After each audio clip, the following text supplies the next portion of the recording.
ઉપેન્દ્રસિંહનો. આ ગાડી ભટકાણી એટલું જ છે.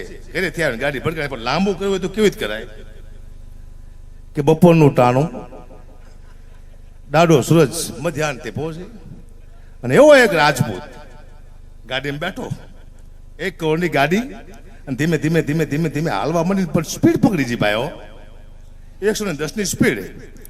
અને અચાનક અવાજ આવ્યો, પણ કેવો અવાજ? સિંદરી બોમ્બ ફૂટે એવો કે ના? તો લક્ષ્મી ટેટો ફૂટે એવો કે ના? ઓરિજિનલ બોમ્બ ફૂટે, આપણે પાકિસ્તાનમાં નાખીને કેવો અવાજ આવે એવો અવાજ આવ્યો, અને સળાપકરની ગાડી ઉભી રહી છે.